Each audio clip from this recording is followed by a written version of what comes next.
Okay. Ready? 62b. 62b. 1, 2, 3, 6 lines down. Rabbi Shimon Omer. Shlosha, 3. We'll stop there. No. Rabbi Shimon. Shlosha minin te'unin shalosh matzos. That's not for the day yet. Shlosha minin te'unin shalosh matzos. 3 different kinds of offerings require te'unin shalosh mitzvos. Sorry, 3 mitzvos. Sorry. We'll see now. 3 different kinds of offerings require 3 different mitzvos. 2 out of these 3 mitzvahs will apply to each one, but not the third. What are they? The Eluhain. Here they are. Zivche shalmei yachid, the sacrifice, the personal peace offering. The zivche shalmei tzibor, and a communal peace offering like the 2 lambs on Shavuos. The asha mitzora. Those are our 3 sacrifices. And zivche shalmei yachid tu'unin smicha. The personal peace offering requires smicha. Chaim, when the animal's alive. Utnufa shchutin, but you wave it when it's no longer alive. The ein behen tnufa chaim. So the first one is a personal peace offering. It has, you lean on it when it's alive, you wave it when it's dead, and you do not wave it when it's alive. Zivche shalmei tzibur, the communal peace offering. Tu'unan tnufa chaim v'shchutin. You do waving when it's alive and when it's dead. The ein behen smicha, but you don't lean on it. So the Shavuos offering is going to have waving twice, but no smicha. So asha mitzora, the guilt offering of the mitzora, that requires ton smicha utnufa chai, both smicha and tenufa, and waving when it's alive. The ein behen tenufa shachut, but not waving when it's dead. So we have a waving when it's alive, a waving when it's dead, and smicha, leaning. That's a good point. That's a good point. We have to find out. This week's Parshios. Yeah, we got to find out. Careful reader. So let's see what happens. Vayihiyu zivche shalmei yachid te'unin tenufa. And let the shalmei yachid, let the personal peace offering require tenufa chaim. It should require waving when the animal's alive. Why? We have a kal v'chomer. The communal peace offering does not require leaning when it's alive, and yet it requires waving when it's alive. Tenufa chayim. It allows waving when it's alive. Zivche shalmei yachid, the personal peace offering, which does require smicha, leaning when it's alive, should it not require waving when it's alive? Ein odin shetu'unin tenufa chayim. To that we say, mi rachmana zivche shalmei tzibor. To that, the verse had a special exclusion by the communal peace offerings. It says osam lemute zivche shalmei yachid. So it comes only these comes to exclude the personal peace offering from waving when it is alive. Okay. Next attempt. Let the communal peace offerings require smicha from a kal v'chomer. Let it require leaning from a kal v'chomer. And yet, tunin smicha, the personal peace offerings do not require waving when it's alive, and yet they require leaning. So let the communal peace offerings, which do have waving when it's alive, does it not require smicha? Amar Ravina, Gmiri, Shtei Smichos B'tzibur. Ravina says that there's only 2 leanings regarding communal offerings. That is the bull that is brought as a result of a mistake by the entire congregation, called the Par Helam Davar, that bull we had in Horios. So there's smicha, the elders lean on it. And the Higot on Yom Kippur, that Aaron will lean on. Also. Everything else, though, every other communal offering is excluded from smicha. Yeah. Now, Okay. Vayihei asham mitzora ton tenufa. Let the asham mitzora require tenufa. Let the asham mitzora, the guilt offering brought at the end of the tzaras process. Vayihei asham mitzora ton tenufa. Let us waive it. Ton tenufa shachat when it's dead. Why? Kal v'chomer, mikal v'chomer. Maziv chasham yachad shein tenufa chayim. A personal peace offering does not require waving when it's alive, but yet it requires it does require waving when it's no longer alive. Asha mitzora sheton tenufa chai eino din sheton tenufa shachot.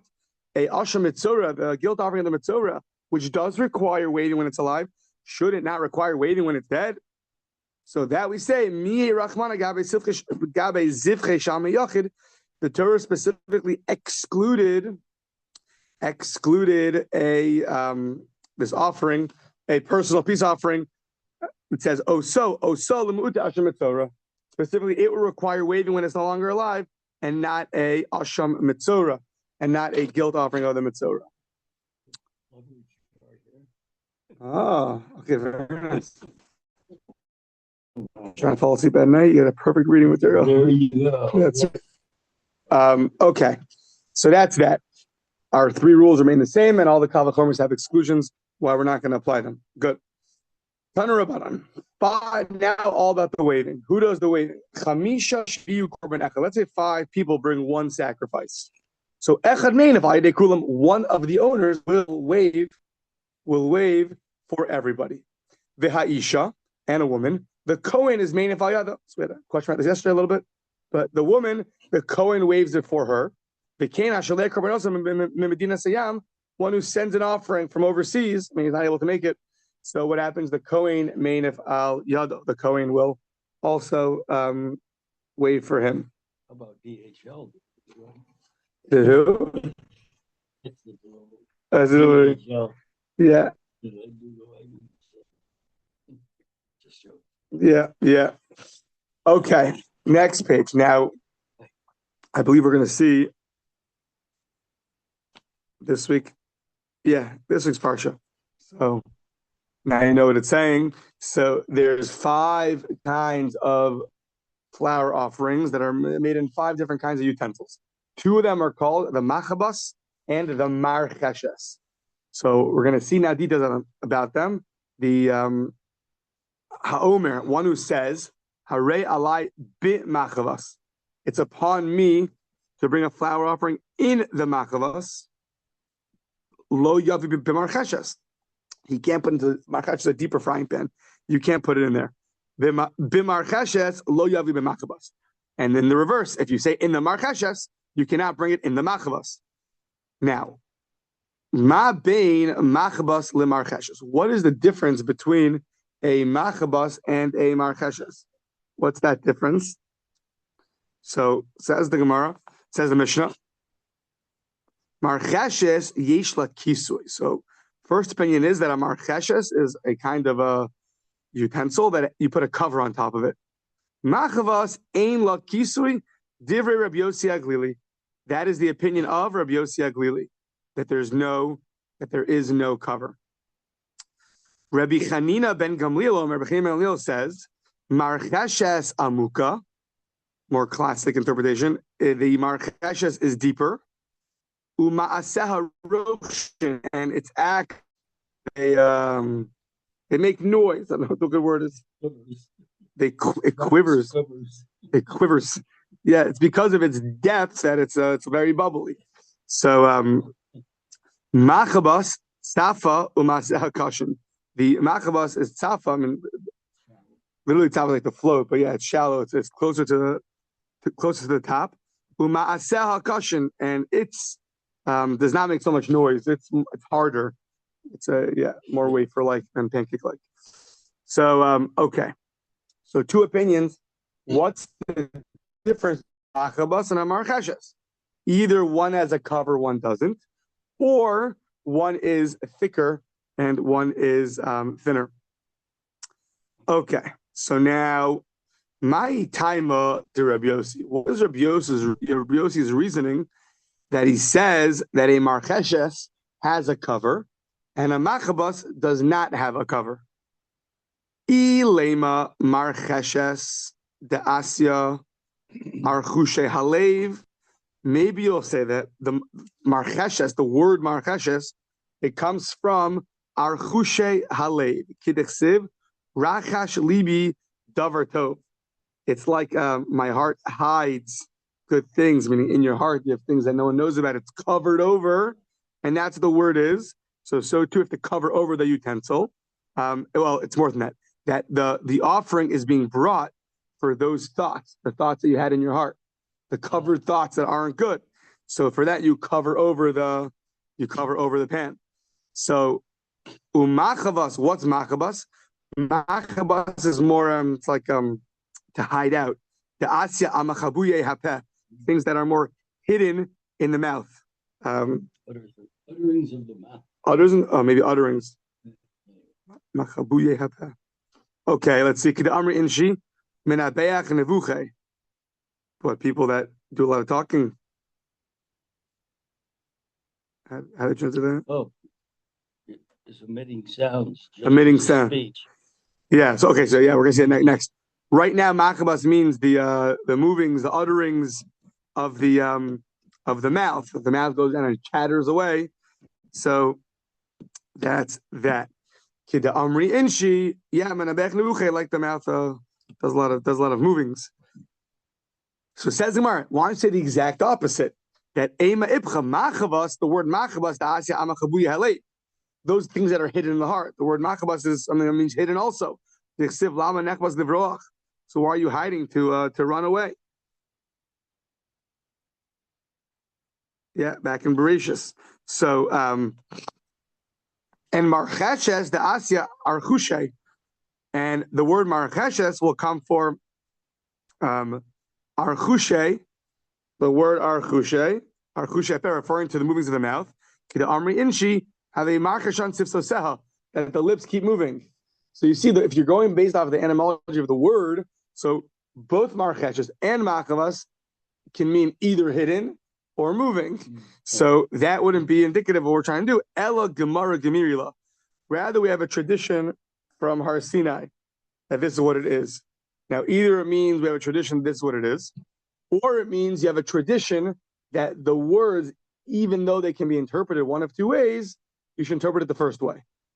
So, two ideas. Either it's just this is the tradition, that's the marchesh, it has a cover, regardless of the words, what it means, because meaning, what's the conclusion? The conclusion like this: the words are too ambiguous. They each have two meanings. They're inconclusive. So we have to rely on a Sinaitic tradition. What's the word? Tradition. Yeah, from Sinai. Okay, that's one interpretation. Or the other interpretation could be is that our tradition tells us which way to interpret the word. Those are one of two ways. Ella Gemar Gemirila. Okay, so that is Rabbi Yossi. It sounds like according to him, but I haven't had a chance to figure this out. According to Rabbi Yossi Glili, is this the only difference between a marchesh and a machabas, or it's an additional difference? Meaning, does he hold that they're both the same pan, just one has a cover, one doesn't? Or does he agree that one's deeper, one's thinner, just one needs a cover, one doesn't? He doesn't mention anything about being deep or not. So could be argues totally on that idea. Okay. Rabbi Chanina ben Galil Omer that a marchesh is deeper and a machabats is thinner. Marcheshes amuka. How do I know that a marcheshes pan is deeper than a machabas pan? Because it says v'chol naaseh b'marcheshes. It says v'chol naaseh b'marcheshes. Anything that's done in the marcheshes, meaning it has a inner part to it. So machavas tzafa, but a machabas doesn't really have so much of an inside space because the al machabas, it should be on the machabas. So the wording of the Torah, one is in the marcheshes, meaning it has, you put it has a place to put it in, And al machabas really means just on the machabas, on the surface of the machabas. Doesn't really have any depth to it. So guys, it's a pretty thin pan. Now, yeah. Now, Tana Rabbanan, interesting debate. Beis Shammai Omrim. What if someone says Haomer? A guy says Harei alai marcheshes. It's upon me a marcheshes. He didn't say in a marcheshes. It's upon me in a marcheshes. That would imply he has to bring a sacrifice that's usually brought inside the marcheshes. But instead, he just said it's upon me the marcheshes. So, what exactly? So, what's the halacha? That question's gonna have to wait until Eliyahu Navi comes. Now, what exactly is the two sides of the doubt over here? The two sides of the suffix. Misafkalahu, we have a doubt as follows. I al shum kli nikru. Do you say that they're called on their name, meaning not about the acts that are done inside of it, but that's the name you refer to the vessel. The vessel's called a marcheshes, and therefore you said it's upon me to bring a marcheshes, so you should bring an offering that deals with that kind of vessel. Or al shum ma'asehen, or really the marcheshes really refers to the acts that are done inside of it. So this one has a harder, right? It comes out a harder batter. That one comes out a much thicker one. So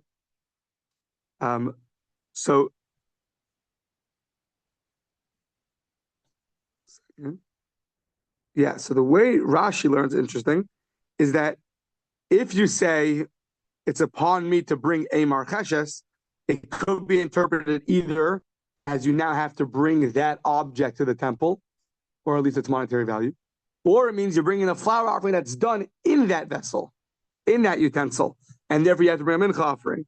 So, yeah.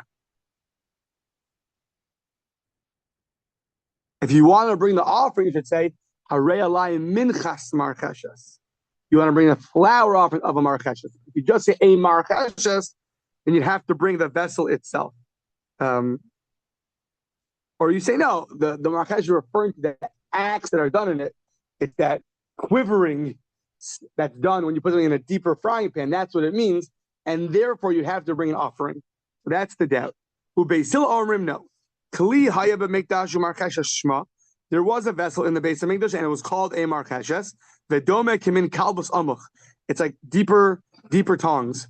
So the picture, yeah. So kimin kalbus amuk.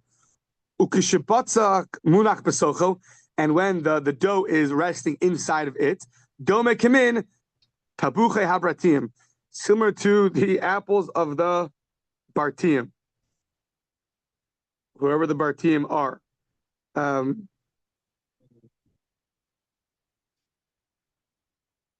Some kind of place, some kind of apples of a certain place. Yeah. Ukimin bolute hayavanim. And similar to some kind of fruit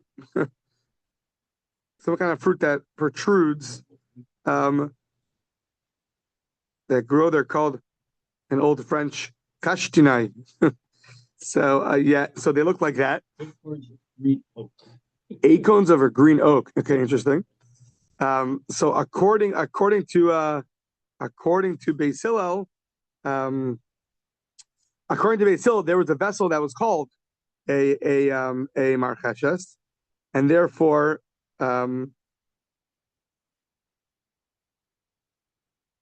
what, you bring that vessel? According to Beis Hillel, there's no doubt there's a vessel called a marcheshes. So it sounds like you'd bring that vessel. Yeah, that's what Gemara says next. The Omer, the Chol Nase B'marcheshes, the Al Machabas. So you see that the Torah itself says whatever's brought either in a marcheshes or on a machavas. Alma, what do you see on base for Beis Hillel? Al Shuma Kalim Nikru Velo Al Shuma Sehem. That it's really referred to as what as the vessel. They're called on the vessel and not what's done inside of them, because the vessel themselves is called a marcheshes, What's done inside of them is either you have to say bimarcheshes, in the marcheshes, or al hamachavas. So, yeah, Rashi explains that the fact that the Torah specifically said bimarcheshes, in the marcheshes, and the machavas says al hamachavas, that you see it's really referring to a kind of vessel. One vessel is deeper and one vessel is thinner. So if you say it's upon me to bring a vessel, upon me to bring a marcheshes, so you got to bring that vessel. Marcheshes is not just a code word of the quivering or the non-quivering, but rather it's the name of the name of a vessel. The same way you'd say, I'm cooking something, in a pot, right? Versus on a pan or something like that. Yeah. So the same idea. So I think according to Beis Hillel, you would have to bring the actual utensil or its monetary value to the Beis Hamikdash. Okay. Now, there were different kinds of ovens back in the day. One was called a tanur. It's more like a tripod, sort of a thick bottom and a place on top. And you would, that's how you would cook. That's one way. Something smaller than that was called a kupach. A kupach was a smaller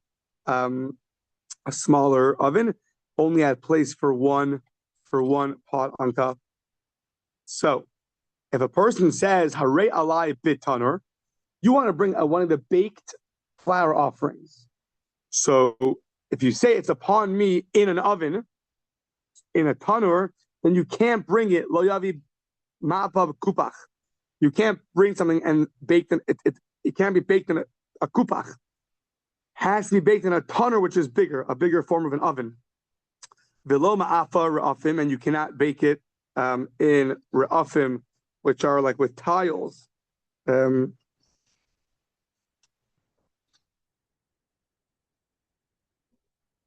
kind of hot tiles you put them on. So you can't bake it in that. Ma'apa yoros ha'aravim, and you can't bake it in Arabian pots. It's got to be in a tanur. So imagine you go to Bed Bath and Beyond, and you have tiles, Arabian pots. It's the Rabbi Yehuda Omer. Rabbi Yehuda says, "Ratza maybe mapa kupach." He says, no. When you say it's upon me to bring it in a tanur, you're also allowed to bring it in a kupach, because a kupach is a kind of oven. So the question is tanur referring to the specific oven that's bigger than a kupach, or it's referring to the general baking utensil called a tanur, but in that category would also be a kupach. Okay. Harei alai minchas mapa.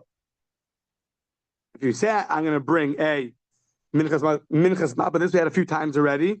When you want to bring a baked offering, so you either have to bring 10 chalos, 10 loaves of bread, or 10 wafer-like breads. That's the standard opinion.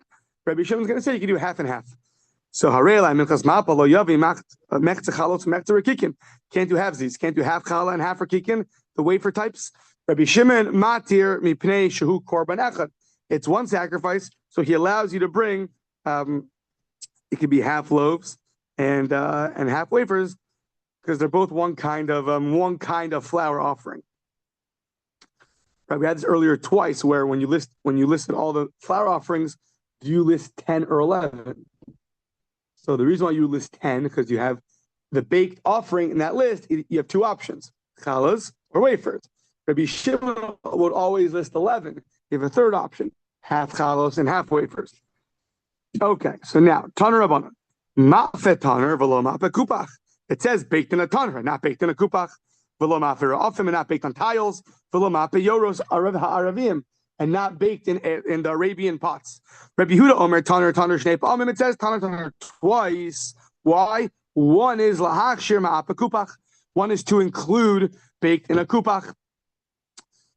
So that's that debate. Rabbi Shimon Omer, tanur shnei pa'amim.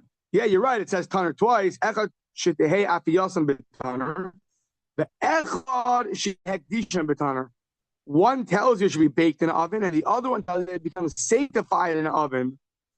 Says the Gemara, does Rabbi Shimon really hold it's going to be sanctified in the oven? How could that be?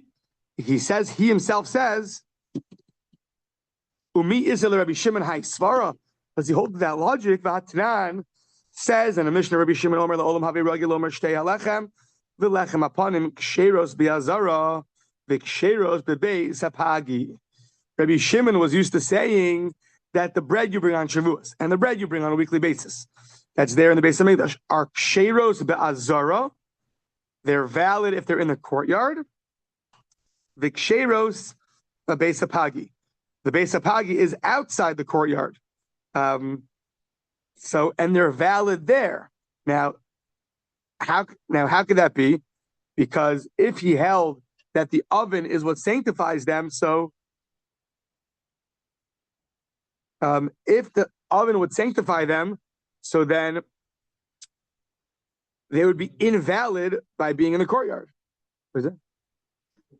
Obviously, this condition is that the oven was not sanctified, or otherwise they would be invalidated outside. Right. So,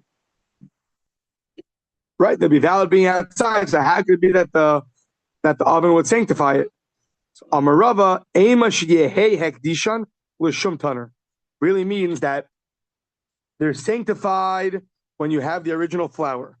And at that point you'll say, this is going to be an offering, this is going to be flour that will be baked in an oven.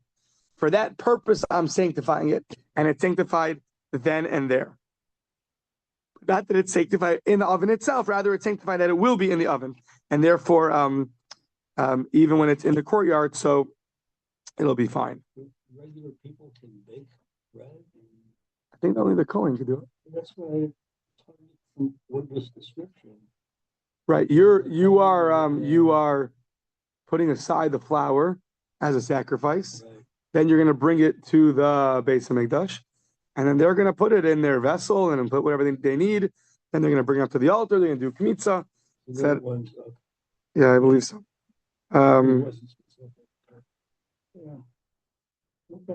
Yeah.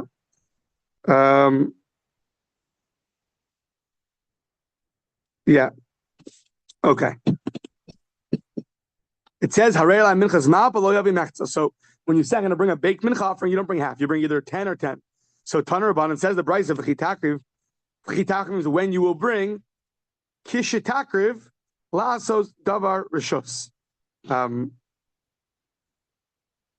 Sorry. Taner Rabban. The Chisakriv, when you will bring, means when you're voluntarily, when you want to bring it. When you will bring, he usually has 4 definitions, but one of them is when. So when you will bring, that's how you know that that's referring to a voluntary offering. And it says v'chitakriv kishitakriv, or really kish, when you want to bring. Lasos davar rishos. Lasos davar rishos. Korban mincha. So meaning it says that when you want to bring it, when you want to bring what? When you want to bring a korban mincha, so when you voluntarily want to bring it, so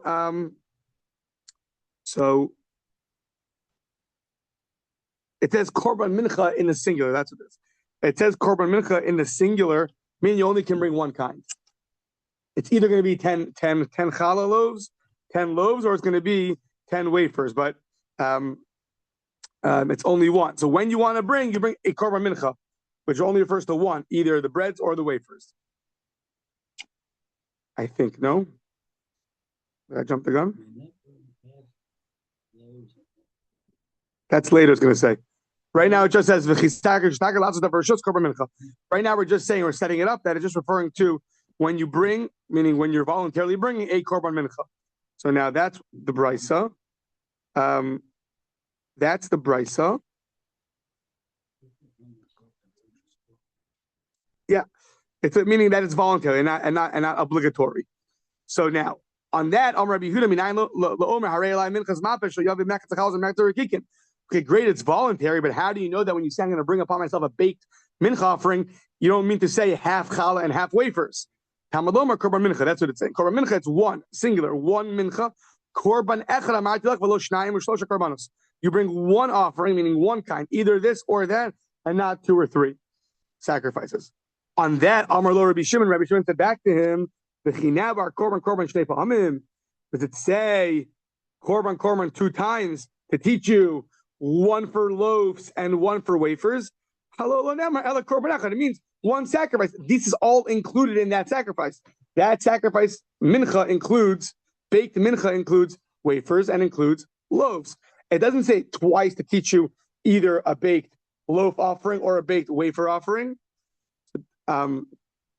It says only korban mincha, and then it says chalus or rikikin. You can bring either loaves or wafers. So therefore, Rabbi Shimon says very logically, maybe rikikin maybe. You want to bring chalus, go bring chalus. You want to bring rikikin, you go bring rikikin. Mekta chalus or mekta rikikin, maybe. Yeah, no problem. Bring half and half. Mix them together, and you can do kmitza from both of them.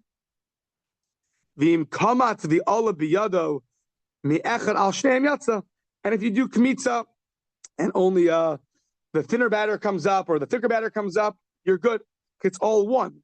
It's all one. It's all considered one flour offering. So therefore, you're going to be yatsa. Yeah. Now, just to clarify, is when you're mixing this together. So Rashi points out it's after you've baked it. You're going to right. So you go and you bake this. So now you have a thin, like wafer-like, and you have a thick, really, it's like matzah-like.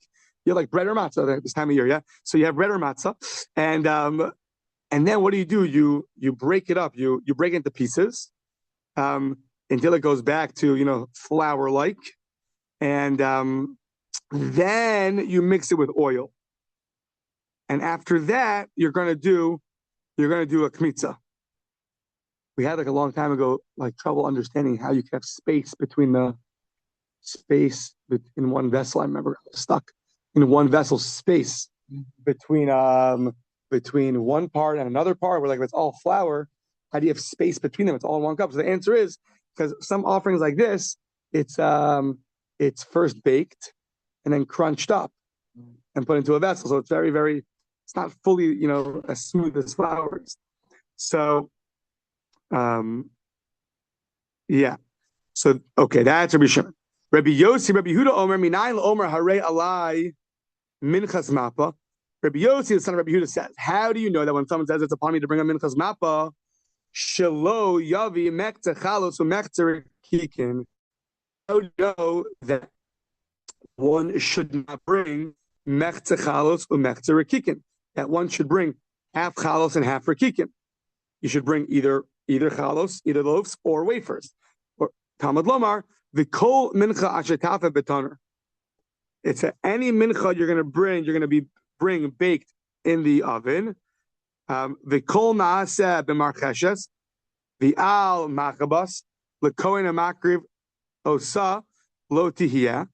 It says that any offering that's in an oven, whether it's done in a deeper pan or on top of a pan, is going to go to the Kohen who's going to bring it, and it's going to be his. Okay. Then the verse continues, any mincha that's mixed with oil, v'chareva, or not mixed with oil, l'chol b'nei Aaron tihiyah, it should go to the children of Aaron. So now, just like ma v'chol ha'omer lemata, shnei minin chalukin, just like when it said v'chol, referring to the second verse we just read, it was referring to 2 kinds of offerings. One was mixed in oil, and one was dry, where there's no oil, like the sin flour offering. There's no oil in that. Either way, it's going to go to Aaron and his children, to the children of Aaron. So just like v'chol ha'amar lemata is shnei minin chalukin, af v'chol ha'amar lemata is also shnei minin chalukin. There's also referring to 2 kinds of sacrifices, such as either chalos or the wafers. That is the opinion of Rabbi Yossi, the son of Rabbi Yehuda. Okay, now Rabbi Yehuda says that argument that Rabbi Shimon posed of why he allows half and half was a good argument. Rabbi Yehuda shapir come Rabbi Shimon, because he said if there's one mincha and it mentions 2 kinds, so it's really all one. So Rabbi Yehuda shapir come Rabbi Shimon. So how would you defend that? How would you defend your position? So Amar Lach, the response would be One second.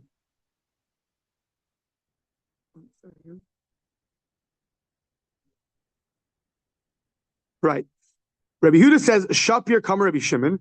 Rabbi Shimon says, did it say korban, korban? Did it say korban twice? No, it's only one korban. Therefore, you could bring half and half. Now, how would the other opinion respond to him? Amar Lach, Kevan Diksiv, since the verse says, Bishemen, it says Shemen twice in the verse. It says you should bring the chalos are mixed in oil. And then it says the matzos are also anointed with oil. So it says oil twice. That's kiman diksiv korban dami. The fact that it says oil twice sounds like it's referring to two distinct offerings, like it says. So that's akin to saying korban twice. The fact that it says shemen twice is similar, like saying korban twice, in terms of making these two things distinct and unique. And therefore, you can only bring either the chalos or the wafers. So Rabbi Shimon says, Ilo ksiv b'shemen. If it didn't say b'shemen in oil, what would you have thought? Hava mina dafka mekta chalos or mekta rekikin. You would have thought it has to be specifically half matzos and half loaves and half matzah like wafers. Aval chalos lechudayu urekikin lechudayu, but just to bring 10 wafers or just to bring 10 chalos, emelo. That I would thought you can't bring. Kamash malon, it says shemen. It really does differentiate to teach you that they are distinct. You can bring either 10 chalos or 10 wafers, but not to tell you that they're so distinct that it's two separate sacrifices, and therefore you can't bring half and half.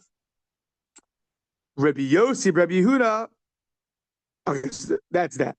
Now we had three opinions. Rabbi Yehuda says you can't bring half and half. Rabbi Shimon says you could bring half and half. Rabbi Yossi, Rabbi Yehuda says you can't bring half and half.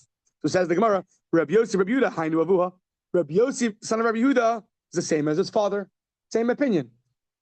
Both of them hold you can bring 10 and 10. You can't bring half and half. So what is there any difference between them? Ika beinayu the i'ava. There is a difference if you did it. So according to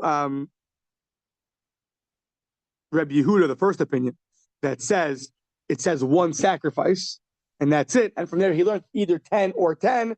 But because it's one sacrifice, if you ended up bringing half and half, it'll still be valid. According to Rabbi Yossi, Rabbi Yehuda, so according to Rabbi Yossi, who says that you learn from the fact that it's the word v'chol by the oil and the dry mincha offering, we learn to our v'chol that it's really two distinct offerings. So then, even if you would do it post facto, it's going to be invalid. Just like there, it's invalid. If you do a sin offering that has oil and you make it dry, or a dry offering and you put oil on it, is going to be invalid. So too, if you want to bring a baked offering and you end up bringing and you end up bringing half and half, that's also going to be invalid. So we have three opinions. Two of them hold that you have to bring either 10 chalos or 10 wafers. Rabbi Shimon says it's one sacrifice, you can bring half and half. However, they debate if you end up bringing half and half, does that count or not, post facto? Rabbi Yehuda says it will count, and his father and his son will hold that it will not count. You have to bring them 10 and 10. Hadron kol ha-menachos. Okay, very good.